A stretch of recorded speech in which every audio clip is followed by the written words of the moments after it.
expertise, on essaie vraiment de creuser les sujets à fond. Beaucoup d'entre nous qui sont là sont en voie de professionnalisation, on s'en rend compte. Il y a au moins une dizaine de personnes qui sont investies dans DeFi France qui maintenant ont des jobs dans le Web3 et la blockchain.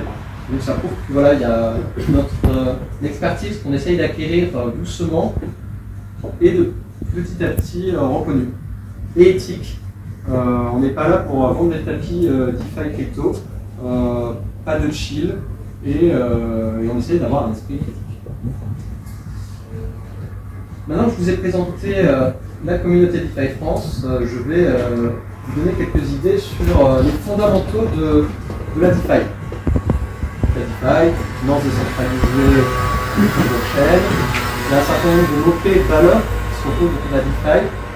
Transparence, open source, résilience, accessibilité, composabilité. Composabilité, c'est peut-être moi un des termes qui m'accroche le plus le regard. Toutes les interactions et les intégrations réciproques des protocoles DeFi sont un enjeu. On verra même avec le sujet d'aujourd'hui, donc le liquid staking, comment cette intégration justement peut quelquefois être difficile, peut poser problème, et donc amène à recourir à d'autres solutions techniques. C'est donc ces fondamentaux-là qu'on essaye de conserver en DeFi et qu'on va aussi garder en tête tout au long de notre réflexion. Et du coup, bon, un débutant, il arrive là ce soir et il se dit, bon ok, tout ça, qu'est-ce que je peux faire en fait en DeFi si en gros je suis complètement paumé, que j'ai un wallet MetaMask, j'ai quelques tokens dessus, mais en fait la DeFi pour moi ça reste quand même assez abstrait. Déjà il y a un petit peu toutes ces étapes. Déjà un débutant pourrait se dire bon bah voilà, déjà je vais apprendre à swapper mes tokens. Donc échanger des tokens grâce à des protocoles qui apportent de la liquidité, grâce à peut-être à des agrégateurs comme OneInch, Paraswap, qui permettent de choisir le meilleur prix pour un swap de token. Ensuite, un débutant pourrait se dire ok, maintenant que mes tokens je les ai échangés, que voilà, j'ai des petits tests d'investissement, je me dis ce token là va être intéressant sur le long terme, je vais peut-être essayer de le faire travailler. Donc là, le débutant il pourra aller sur du lend et du borrow, par exemple AAV. Et ensuite, au fur et à mesure de son apprentissage et de sa découverte de la DeFi, il va pouvoir avoir envie de découvrir les solutions de scaling, ce qu'on appelle les layers 2, notamment autour d'Ethereum. Là, aujourd'hui, c'est un petit peu les grandes discussions qu'il y a. Toutes ces solutions sont en train d'émerger, donc il y a plein de choses à tester. Par exemple, sur vraiment de l'actualité pure, il y a la version 2 de ZK-Sync qui est sortie en réseau de test. Et du coup, voilà, si vous voulez tester un layer 2, vous pouvez aller voir ZK-Sync, la version 2, et vous amuser à tester. Il y a des tutoriels en ligne, et ça, voilà, ça date par exemple, je crois qu'il y a une semaine ou deux, quelque chose comme ça, donc c'est l'actualité. Après, vous pouvez aussi vous intéresser à tous les usages pratiques des technologies blockchain. Par exemple, tout ce qui est identité décentralisée, on en parle beaucoup, les nouveaux réseaux sociaux qui vont permettre de créer des graphes de données, par exemple le protocole Lens, ou encore toutes les réflexions autour des NFT et leur intégration avec des systèmes de liquidité. Ça aussi, ça bouge beaucoup. Et enfin, voilà, dernière peut-être étape du parcours du débutant, ce serait d'essayer de penser un peu sa gestion du risque avec des assurances et voire même des options. Voilà, si vous ne savez pas quoi faire en DeFi, ben peut-être voilà, une petite photo et vous dites allez, je vais essayer d'explorer tout ça en faisant vos propres recherches. Et du coup, je vais quand même vous montrer un exemple d'une stratégie un peu basique pour un défiant ingénieux. Donc je me mets, en fait là c'est une perspective un peu rhétorique, je me mets à la place d'un débutant qui réfléchit et de son raisonnement pour élaborer une stratégie. Bah, étape 1, je suis intéressé par la blockchain Ethereum et son écosystème. Du coup, j'achète 2 bis. Étape 1. Deuxième étape, j'ai vu qu'il y avait des rendements dans le stacking, mais je ne veux pas loquer mes ZIS. Du coup, je vais aller chercher donc, mon liquide staking dérivatif. L'abréviation c'est LSD. Voilà. Vous pouvez faire autant de blagues que vous le souhaitez. Donc je vais swap mes ZIS pour de LSD. Troisième étape, je me dis, ouais, mais ces LSD, ok, ils me donnent des rewards, mais je peux peut-être eux-mêmes les faire travailler. Donc là, on va pouvoir peut-être déposer ces LSD quelque part, et du coup faire du lending. Et ensuite, l'étape traditionnelle dans un processus de lending et de borrowing, on va dire, bah, je souhaite augmenter mon exposition, je vais emprunter un stable, et ensuite je ferai travailler ce stable. Et on a ici notre défiant ingénieux qui est bien content, parce qu'il a sa petite stratégie qui est mise en place. Problème que se pose du coup le débutant devant cette stratégie, c'est mais en fait les liquid staking, eh ben il y en a plein, et surtout je ne sais pas celui qui correspond à mes besoins. Alors j'ai entendu parler de Lido, mais je sais qu'il existe plein d'autres choses que je ne connais pas. Et surtout, bah, je ne connais pas les intégrations existantes, je ne connais pas les fees qui sont prises par les protocoles. Est-ce qu'il y a des produits spécifiques? Bon, bah, vous l'avez compris, c'est ce que je vais essayer de vous proposer maintenant. Une petite perspective et synthèse sur les liquides staking pour que, bah, à l'étape 2 de cette stratégie, notre débutant puisse faire son choix de LSD en toute connaissance de cause. Ça va jusqu'à présent? Oui. Très bien. Ok. On continue. Alors, le staking sur Ethereum. Le contexte, je pense que beaucoup d'entre vous doivent savoir que du coup Ethereum a fusionné récemment. On a appelé le merge. Gros événement pour Ethereum. Il y avait deux chaînes en concurrence qui ont fusionné, ce qu'on va appeler la couche de consensus et la couche d'exécution, pour donner naissance à la nouvelle chaîne. Plein de choses qui se sont produites, ça s'est passé nickel. Et à partir de là, on a trois manières de participer à la sécurisation et à la validation sur Ethereum. Trois manières de faire du staking. Petit A, vous avez 32 ZIS et vous voulez tout gérer chez vous, tout contrôler. Ça s'appelle du solo staking. Vous téléchargez un programme, vous le faites tourner sur un serveur ou un ordinateur, vous mettez vos 32 ZIS dessus et paf, vous avez votre nœud validateur. Deuxième solution, vous avez également 32 ZIS, ce qui représente un coût assez important aujourd'hui. Et vous n'avez pas envie de vous embêter à gérer le nœud, tout ce qui est technique. Dans ce cas, vous allez déléguer cette gestion à un service tiers, et du coup, on appelle ça du staking as a service. Vous conservez vos clés. Donc, du point de vue sécurité, c'est une couche supplémentaire, mais ça va. Et ensuite, troisième approche, vous pouvez faire du pool staking.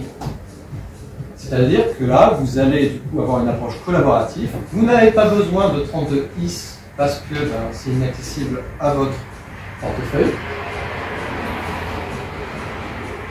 Et c'est ça qui va nous intéresser, le pool staking. Comment je vais du coup pouvoir profiter des rewards du staking tout en utilisant moins de 32 IS et en conservant toute ma liquidité, c'est-à-dire sans être bloqué. Ça, c'est ce qu'on appelle du liquid staking.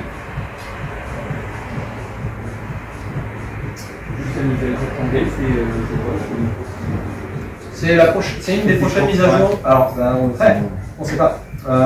Je crois qu'aux dernières nouvelles, la mise à jour de Shanghai, c'est la mise à jour qui va débloquer en fait les ZIS qui sont aujourd'hui bloqués dans le contrat de dépôt d'Ethereum.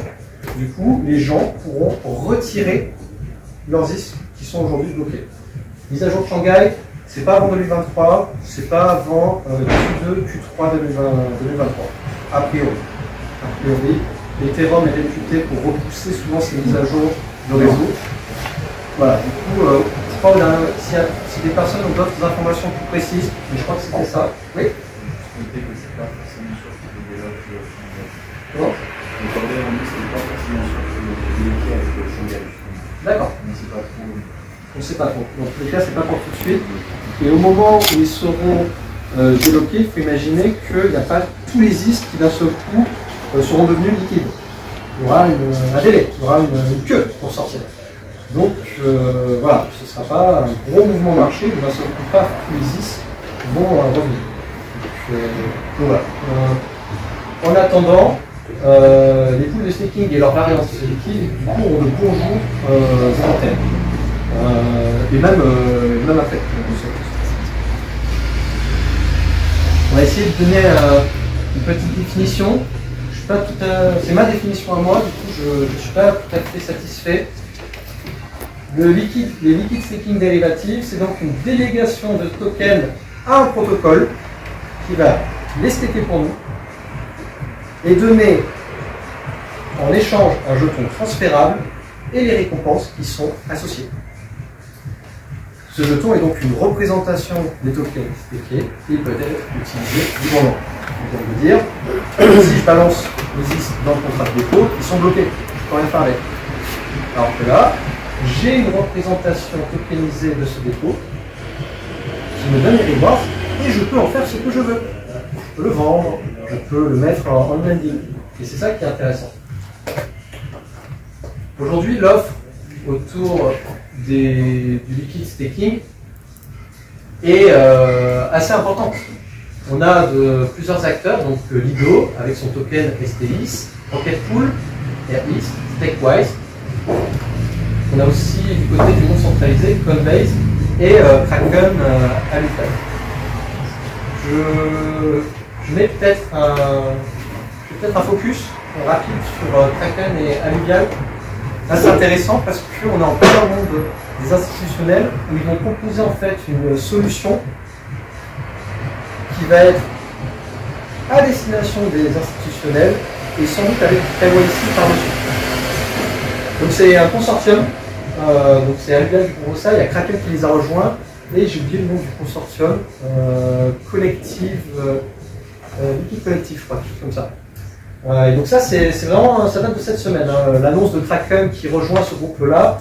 Je pense que ça va arriver, je crois, fin de l'année, peut-être Q1 2023. C'est quelque chose qu'il faut avoir à l'esprit parce que ça va pouvoir peut-être dépasser la marché actuel. Coinbase, eux, aussi vraiment centralisé, a sorti aussi leur solution il y a un mois. Leur CBIS est sorti il y a un mois environ, fin août, avec leur white paper. Je vais un tout petit peu discuter après. Il existe évidemment d'autres solutions de liquid staking, notamment qui s'appelle Anchor, quelque chose comme ça. Je me suis concentré sur ceux qui étaient le plus décentralisés aujourd'hui pour le monde décentralisé.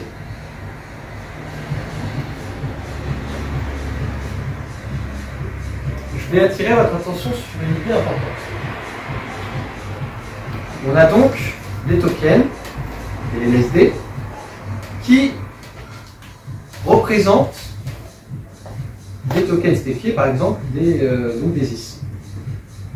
Il faut garder à l'esprit que le prix d'un LSD n'est pas nécessairement égal à un IS. En d'autres termes, un LSD n'est pas peg à IS. C'est ultra important d'avoir ça à l'esprit, parce que ces tokens-là sont soumis au flux monétaire, au mouvement de marché et aussi au mouvement de paiement. Pour s'en assurer, par exemple, je vous propose de consulter la curve IS et STIS, qui est celle-là, de ces derniers mois. Et on a ici le prix du STIS par rapport à IS. Et on voit par exemple que au tout début c'était assez corrélé et que suite à des mouvements de panique à l'approche du nerf et à la poule qui a été vidée, et on a eu une chute du prix. jusqu'à 0,93. 0,93, c'est quand même beaucoup. Hein. Si vous l'achetez à 0,93 et vous le revendez à 1, comme c'est le cas aujourd'hui, vous faites un plus 7%. Plus 7% sur le 10, c'est intéressant. Par contre, attention, c'était très risqué de faire ce coup-là, mais il y avait potentiellement une bonne affaire à faire, si je puis dire.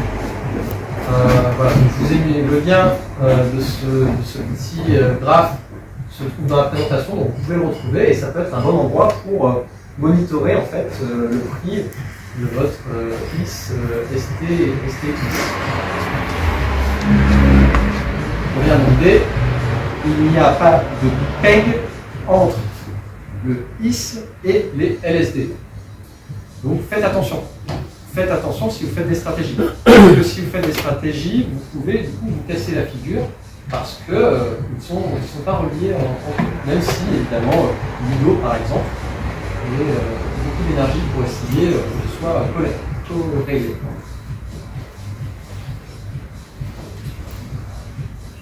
Dans ce monde-là, des liquides staking, on a donc quand même un acteur principal aujourd'hui, même si depuis quelques semaines ça a bien changé, c'est Lido.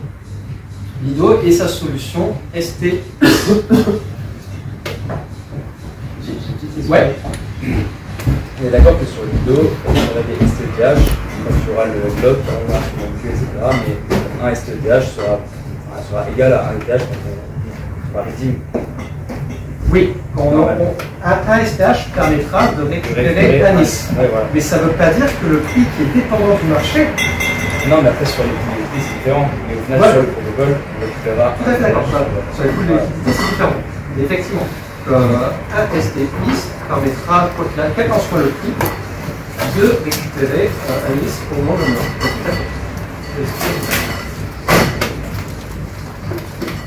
pour s'assurer de la suprématie Lido, pareil, je vous mets quelques liens. On peut regarder du coup sur, en général, du coup là je suis sur Bitcoin Chain Bitcoin. C'est l'explorateur des nœuds, en gros. On peut voir que Lido représente bien les parts majoritaires de l'ensemble des dépôts 10. On voit juste ici. Coinbase, avec sa solution, du coup, arrive quand même pas très loin. On avait plus 30% pour Lido, c'était 33% il y a quelques semaines. Et là, on a 13% pour Coinbase. Vous voyez que déjà le marché bouge vis-à-vis des acteurs plus centralisés.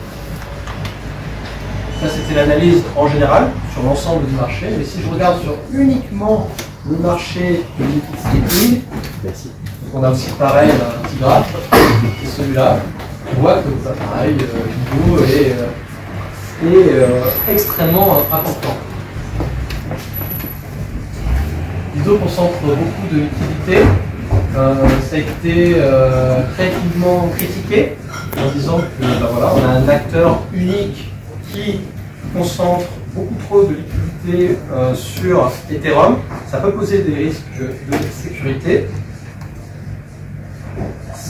L'argument inverse qui s'y oppose est généralement de dire que en fait, Lido n'est pas une entité unique. Lido, c'est plus un standard technique, un token, qui rassemble 38 opérateurs de nœuds, donc des gens qui créent des nœuds. 38. Et on peut du coup les explorer voilà, sur ce lien-là. Ça voilà, Lido ce n'est pas une entité unique non plus. Il y a 38 opérateurs de nœuds derrière, donc ça peut remettre en question aussi son hégémonie, du coup pour moi est relative. Et je pense qu'elle va, sur le temps, être de plus en plus discutée.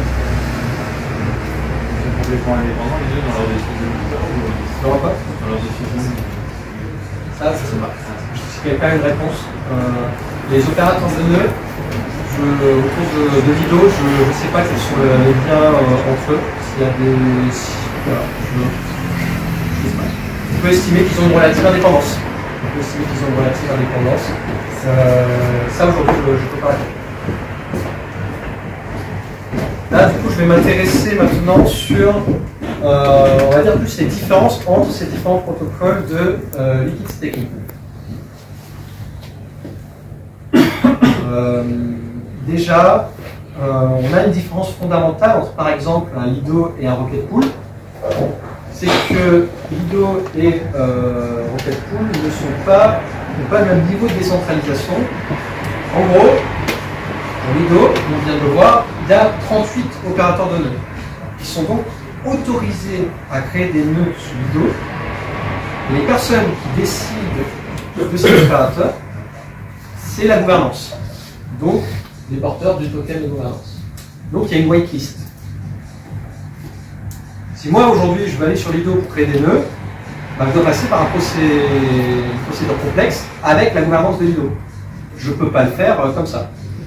Alors que sur Rocket Pool, on peut. Donc, on dira que Rocket Pool est plus décentralisé, ça c'est large terme, que Lido, ou en tout cas que Rocket Pool est permissionless, tandis que Lido, non.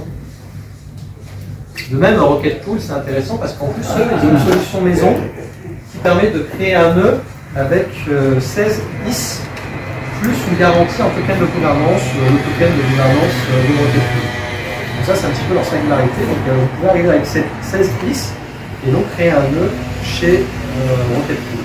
Là aussi, ça favorise la décentralisation. Il y a ce lien-là qui est intéressant. C'est Ethereum Foundation qui présente du coup les différentes caractéristiques des protocoles de liquid staking. Et on voit bien que pour Rocket Pool, les nœuds sont permissionless, par contre Lido non. Et les autres solutions que j'évoquais tout à l'heure rapidement, par exemple le Anchor, ils n'ont vraiment pas de bonnes stats. Pas audité. Alors là déjà, red flag les amis. Un protocole pas audité, à part pour des petites sommes pour s'entraîner, mais mettez pas votre épargne et votre maison dans un protocole qui n'est pas audité. C'est vos choix. Donc voilà, je me suis concentré sur ces trois-là. Donc cette page elle est vachement intéressante, jetez-y un petit coup d'œil.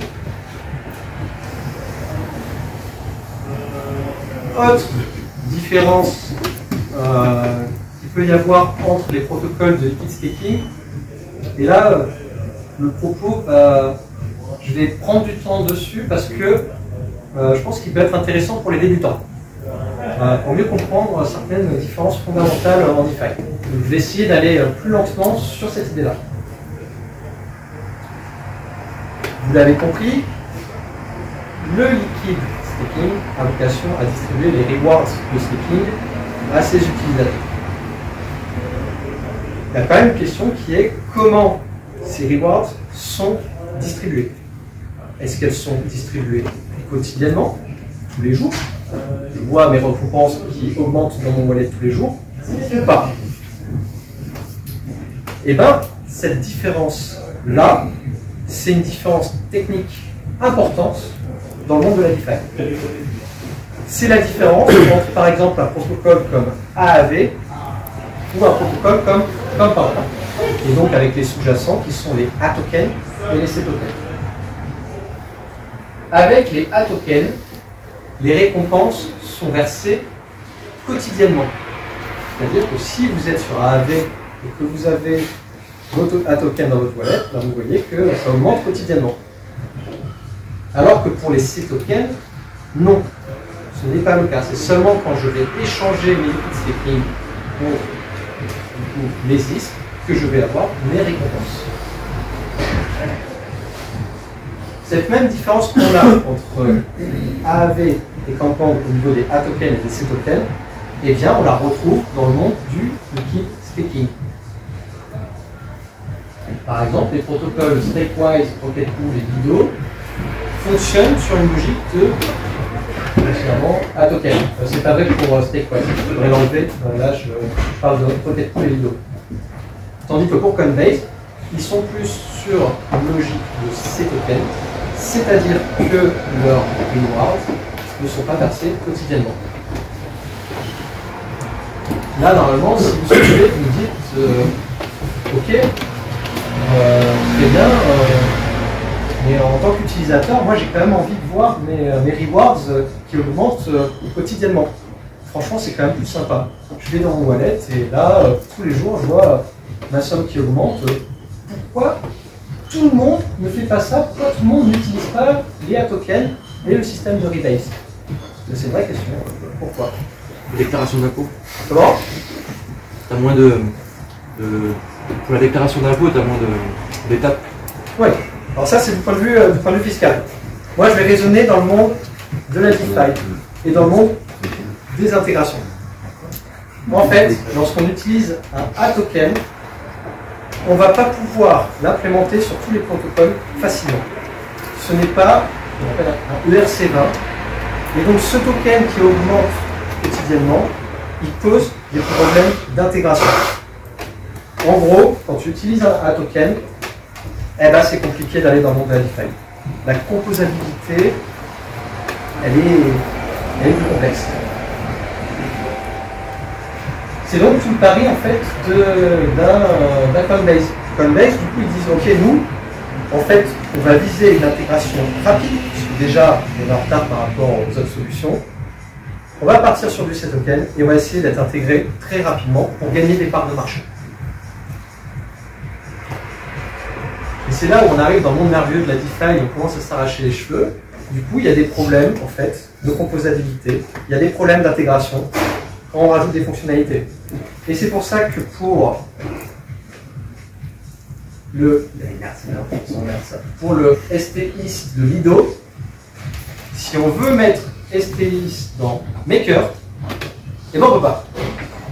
Parce que l'intégration ne se fait pas.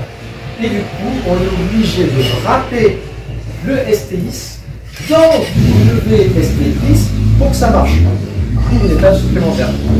Et ça, c'est un problème technique qui est issu vraiment de la base du token. Et finalement, la différence avec un point. Bon, ça, cet exemple, je le trouve génial. Honnêtement, de me dire, OK, en fait, parce que j'ai un rebase quotidien, ça marche pas, du coup, je suis obligé de wrapper mon token et ça marche pour aller dans mes cœurs. Bon, là, on se dit, quand même, il y a des innovations à trouver et c'est vraiment pas pratique.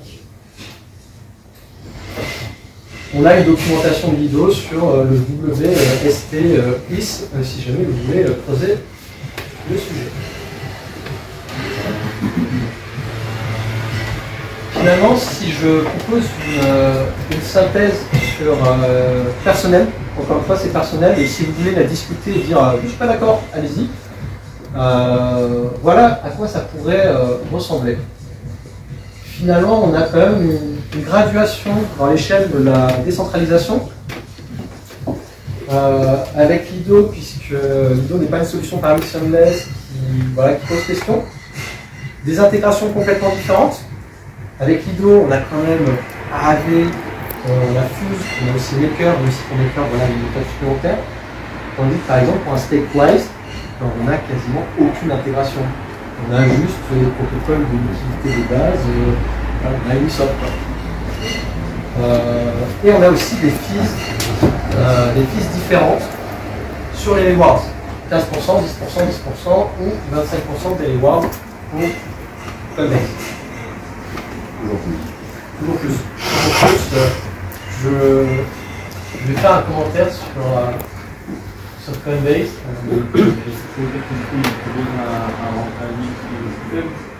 Ouais, c'est-à-dire qu'ils prennent sur les rewards.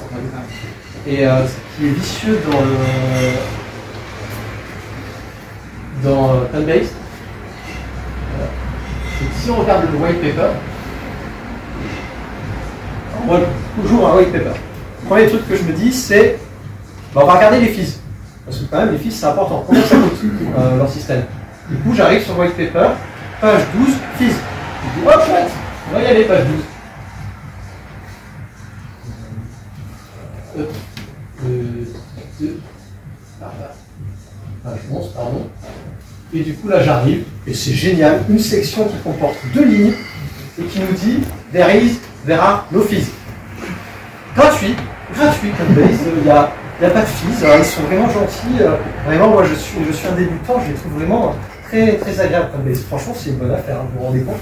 Tout est gratuit, je ne précise rien dans la section fees. Si on lit attentivement, ils nous disent il n'y a pas de fees sur le fait de wrapper ou non wrapper mon token. Mais du coup, il y a peut-être d'autres fees autre part. Et si en fait on regarde les formules de maths,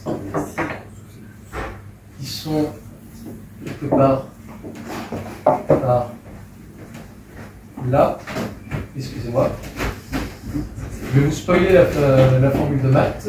On a en fait sur les rewards un multiplicateur x 0,75 qui n'est pas justifié.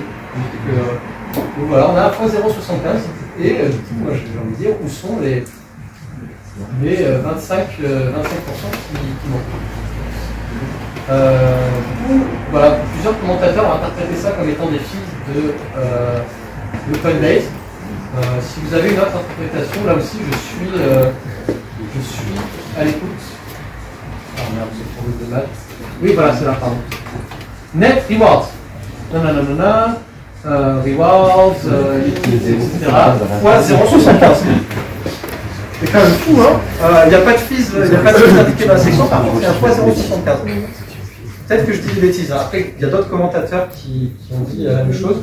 Peut-être que j'ai raté quelque chose. Avant, si vous avez mieux lu le white paper et que vous pensez qu'en fait c'est justifié d'une autre manière que des fees dissimulés, en tout cas non assumés, n'hésitez pas. Donc voilà, Coinbase, pas top quand même, pas top du tout. Et donc, à ma question de départ, que choisir comme liquid staking pour moi qui suis débutant? Là aussi c'est personnel, mais je vous propose quelques orientations. Si vous êtes un défiant avec peu de liquidité et donc la volonté de conserver un actif sans montage à moindre coût, regardez peut-être du côté de Stackwise. Si vous êtes un défiant débutant ou des gens à la recherche de profits, de boucles, regardez peut-être plutôt Lido. Si vous êtes plus aguerri, que pour vous la décentralisation est un enjeu important, regardez plutôt vers Rocketpool. Et si vous ne souhaitez pas découvrir l'écosystème, payer des fees importants pour un risque de censure important, regardez plutôt Coinbase. Et ceci n'est bien entendu pas un conseil en investissement, surtout pour le quatrième point. Je termine cette présentation par une petite évolution de la stratégie de départ. On pourrait imaginer du coup que je dépose mes STX dans AAV, donc les LSD, j'emprunte de l'Ether, puis après je swap mes Ethers contre des STX et je fais boucle. Ok? On pourrait imaginer cette stratégie.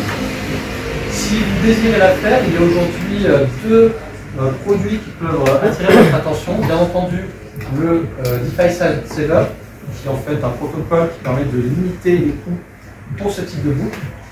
Vous allez en fait dans l'onglet Recycle, et dedans vous avez une Recycle toute faite pour générer cette stratégie. Et on a aussi quelque chose d'un peu plus derrière les fagots. On a un petit protocole qui a tokenisé cette stratégie à travers un unique token qui s'appelle LIS Maxi. Je mets la documentation. Ça a l'air d'être un peu risqué.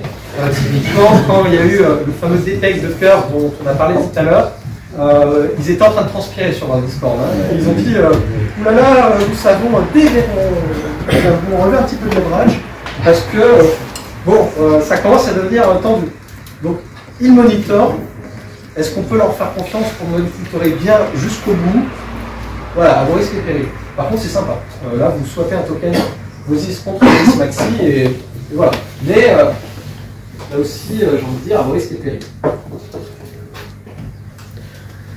Je conclue sur des hypothèses basiques, parce que j'ai pas envie de trop me mouiller.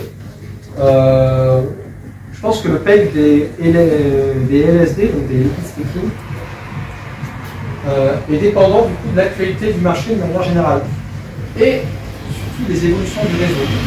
La mise à jour du réseau a tout entraîne des périodes de volatilité sur ces sujets-là. Concernant l'hégémonie relative de Lido, je pense que ce marché va se diversifier, notamment avec l'arrivée des institutionnels et ce gros produit LS IS qui a déjà été mentionné à plusieurs reprises chez Kraken, comme je l'ai dit, mais également chez Coinbase. Et enfin, de nouveaux produits complexes vont voir le jour. Je m'arrête là pour les liquid staking et je vous propose de passer du coup à la conclusion de ce meet-up.